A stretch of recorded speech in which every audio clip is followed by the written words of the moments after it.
do PSD, que está aqui em estúdio connosco, Marco António Costa. Boa noite. Boa noite, Marco António Costa. De facto, o PSD esteve na linha de fogo desta polémica em torno da descida da TSU. Foi acusado de não ser coerente com ideias defendidas no passado. Em particular, o próprio Marco António Costa chegou a defender o alargamento desta medida às IPSS e também às misericórdias. O que lhe pergunto é, se de facto defendia esse alargamento, concordava com esta descida da TSU? Vamos contextualizar a minha afirmação, que é para ela ser bem entendida. Em primeiro lugar, boa noite e obrigado por esta oportunidade de estar aqui hoje. Duas questões muito simples. O que aconteceu foi que o Primeiro-Ministro anunciou no dia 23 de dezembro que havia alcançado um acordo na concertação social, acordo esse que garantia uma redução da taxa social única para as empresas em 1,25%, nomeadamente para contratos com salário mínimo nacional. Ora, eu não imaginei que o Primeiro-Ministro anunciava e negociava isto sem estar previamente acordado e seguro que teria o apoio daqueles que supostamente o sustentam em termos parlamentares. E parecia-me natural, e continua-me a parecer natural, e reafirmo o que disse no dia 23, que se houvesse uma baixa da TSU para as empresas, que seria imoral que não fosse também aplicada às IPSS e às mutualidades e às misericórdias. E, portanto, era uma questão de igualdade de tratamento. Mas sabe que esta também é uma falsa questão que tem tentado dramatizar para instrumentalizar as instituições sociais contra o PSD. Por uma razão muito simples, todos os anos o Governo tem que celebrar com as instituições sociais um acordo de cooperação, o chamado compromisso de cooperação, que estabelece a atualização dos acordos que o Estado tem com as cerca de 4.000 IPSS e misericórdias que prestam serviços aos portugueses, apoio social aos portugueses. E nessa altura é repercutido nesse aumento todos os custos adicionais que as instituições têm que enfrentar, nomeadamente fruto da inflação e, naturalmente, fruto desta circunstância de haver um aumento extraordinário do salário mínimo nacional. Aliás, no dia 20 de dezembro, o padre Lino Maia, na Assembleia da República, na sequência de uma reunião connosco, com o PSD, fez menção dessa circunstância. Chamou a atenção que este aumento extraordinário do salário mínimo nacional iria ter um impacto muito significativo nas contas das instituições e que era preciso medidas compensatórias. Ora, o local adequado para poderem acontecer essas medidas... O Maia também disse que tinha a expectativa de que o PSD se abstivesse nesta votação. O Sr. Padre Lino Maia tem, obviamente, direito à sua opinião. Aquilo que nós estamos a aguardar é que o Governo, agora em sede de acordos de cooperação, resolva esta questão. Não deixava de concordar com esta medida. O que imaginava é que, à partida, essa medida estivesse assegurada, com passagem, pelo menos no Parlamento, com os outros partidos da esquerda. Eu não disse que concordava, eu disse que se ela existisse, teria que ser alargada também às IPSS e às mutualidades, porque seria uma imoralidade se isso não acontecesse. Em primeiro lugar. Em segundo lugar, esta dramatização é uma falsa questão, porque pode ser resolvido e deve ser resolvido em sede de acordo de cooperação que é estabelecido entre o Estado e as instituições sociais, onde são repercutidos todos os aumentos e todos os custos, nomeadamente a inflação em sentido geral, mas de uma forma particular as questões que têm a ver com aumentos extraordinários dos custos das instituições sociais, para garantir a sua sustentabilidade. E, portanto... Marco António Costa, desculpe, o que dá a entender, na altura quando fez essa sugestão para que a medida fosse alargada também ao setor social, aquilo que dá a entender é que de facto concordava com a medida, mas entretanto, porque a posição do líder do PSD era diferente, foi obrigado a mudar de opinião. Não foi isso que aconteceu? Deixe-me explicar-lhe, eu mantenho sempre a minha opinião e não sou obrigado a nada, somos um partido muito livre. Então porquê que não disse logo que não concordava com a medida, em vez de sugerir o alargamento a outros setores? Estávamos a tratar de uma questão que era, eu admiti que o Primeiro-Ministro não estava a negociar na concertação social com reserva mental, que quando assinava ou quando assumiu um compromisso com os parceiros sociais, tinha a certeza absoluta que os seus aliados partidários no Parlamento sustentariam aquela posição. Mas também outros partidos, nomeadamente o PSD. Pelos vistos, nós estamos a falar daqueles que sustentam. Porque quando o Dr. Passos Coelho era Primeiro-Ministro e assumia em concertação social ou em qualquer lugar uma determinada decisão, nós sabíamos que ela tinha a sustentação e o apoio do PSD e do CDS. Havia sempre o cuidado de garantir que os partidos sustentavam as posições do governo. E, portanto, aquilo que me parece estranho é que haja um primeiro-ministro que esteja na concertação social a negociar, a assumir compromisso em nome do governo, sem ter a certeza que terá o apoio para esse efeito. Julgo que fica claro aos olhos dos portugueses que, a partir daqui, sempre que o Primeiro-Ministro fizer uma afirmação ou assumir um compromisso, teremos que ouvir a doutora Catarina Martins e o Sr. Jerónimo de Sousa, o Sr. Deputado Jerónimo de Sousa, para saber se a palavra do Primeiro-Ministro é para ser levada a sério ou não, relativamente a esses compromissos. Portanto, não é meramente uma querela partidária, há aqui uma posição de fundo que é contra esta medida. É contra esta medida e a explicação é objetiva.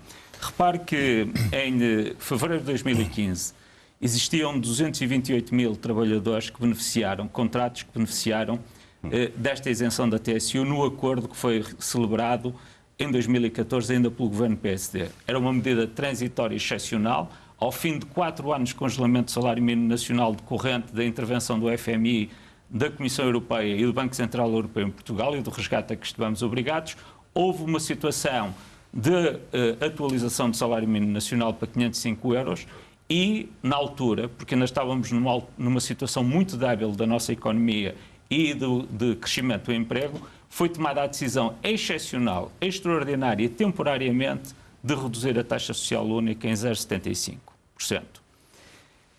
228 mil trabalhadores beneficiaram disso. O relatório de abril de 2016, relativamente ao salário mínimo nacional, vem revelar que havia 328 mil contratos a beneficiar desta medida.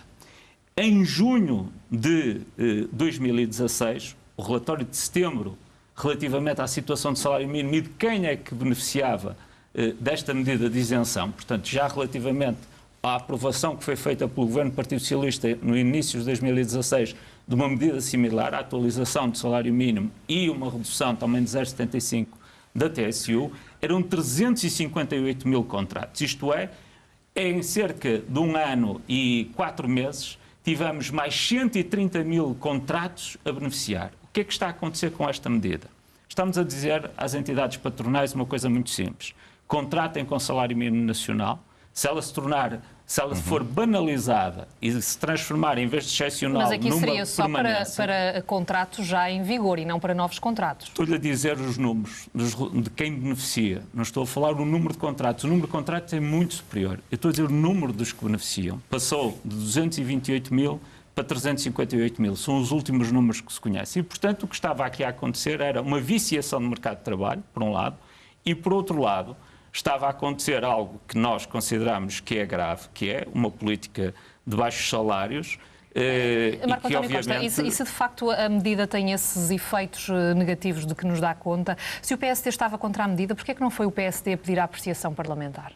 Porque foi uma iniciativa... não querendo ser muleta do governo, que dá a ideia de ir a reboque do PCP e do Bloco. Repara o seguinte, nós não andamos a reboque de ninguém. O que se torna extraordinário é que quem tomou a iniciativa de tirar o tapete ao governo foram os aliados do governo. E eu julgo que nós temos que recordar uma coisa muito simples. O compromisso que assumiu o Primeiro-Ministro e estes partidos, quando não deixaram o PSD e o CDS governar após as eleições que vencemos, foi que teriam uma maioria estável, duradoura e coesa. Verifica-se ao fim de 1 ano, para além de várias circunstâncias e incongruências que já revelaram, que essa maioria não está nem coesa, nem estável, não sabemos se está ou não duradoura, mas aos olhos dos portugueses fica claro que existe aqui como que uma demarcação do Bloco de Esquerda e do PCP relativamente ao governo.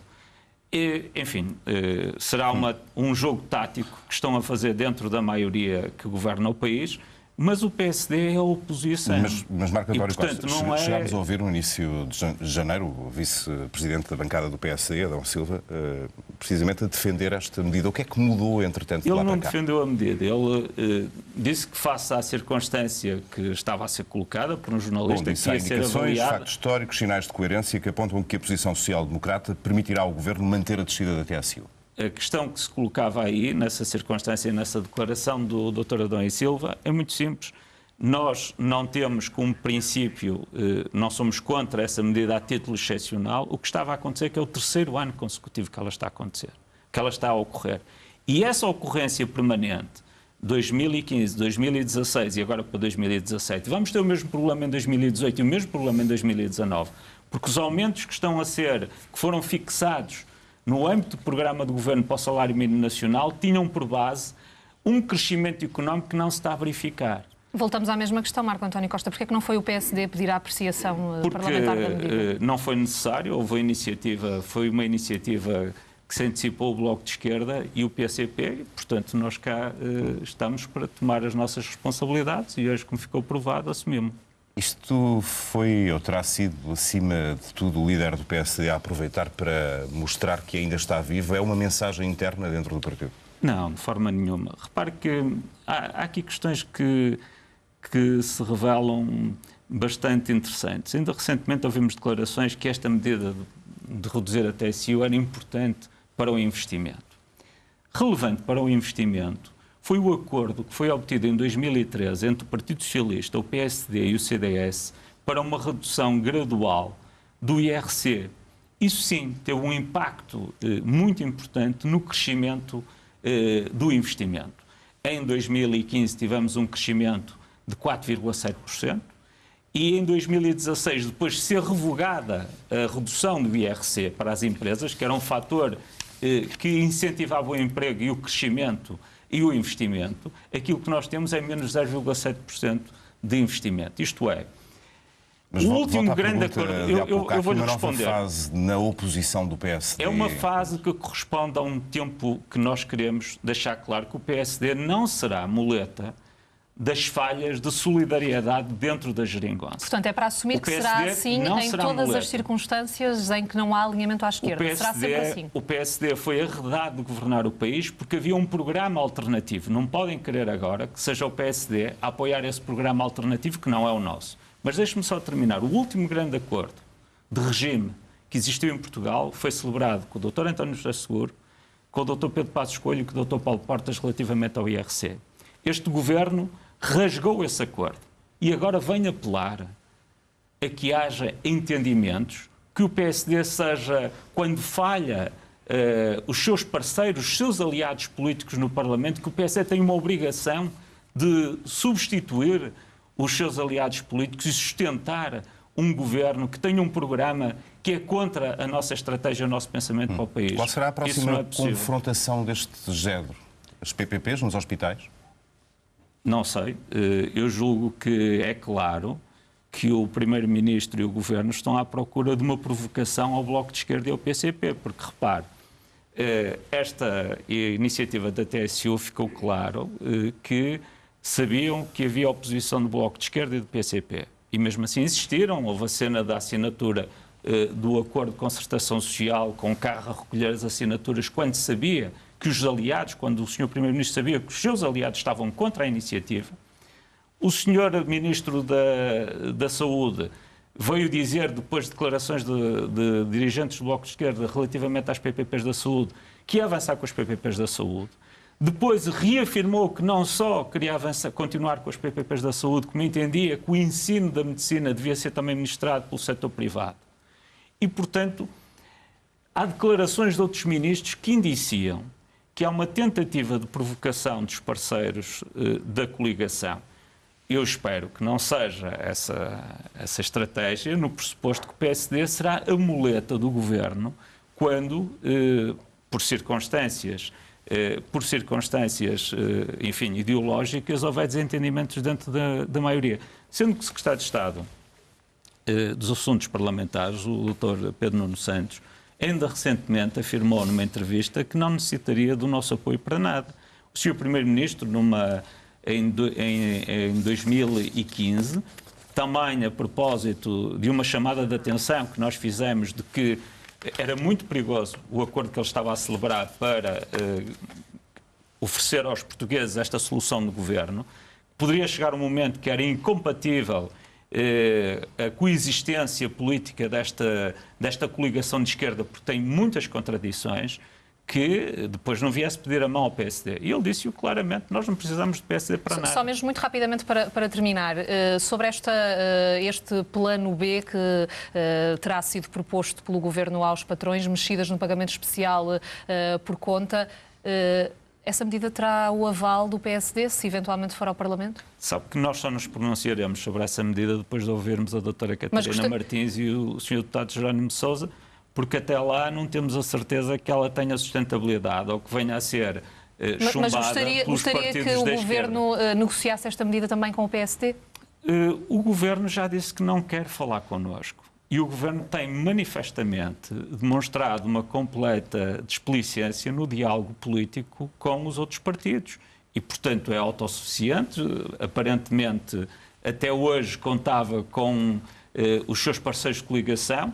E é importante que quem assumiu perante o país que não deixaria governar um governo legítimo saído de eleições, que assuma agora a responsabilidade de, perante os portugueses, justificar por esta situação que está criada. Marco António Costa, obrigado pelas explicações neste dia em que a descida na TSU foi chumbada no Parlamento com os votos dos partidos mais à esquerda do PS e também do PSD.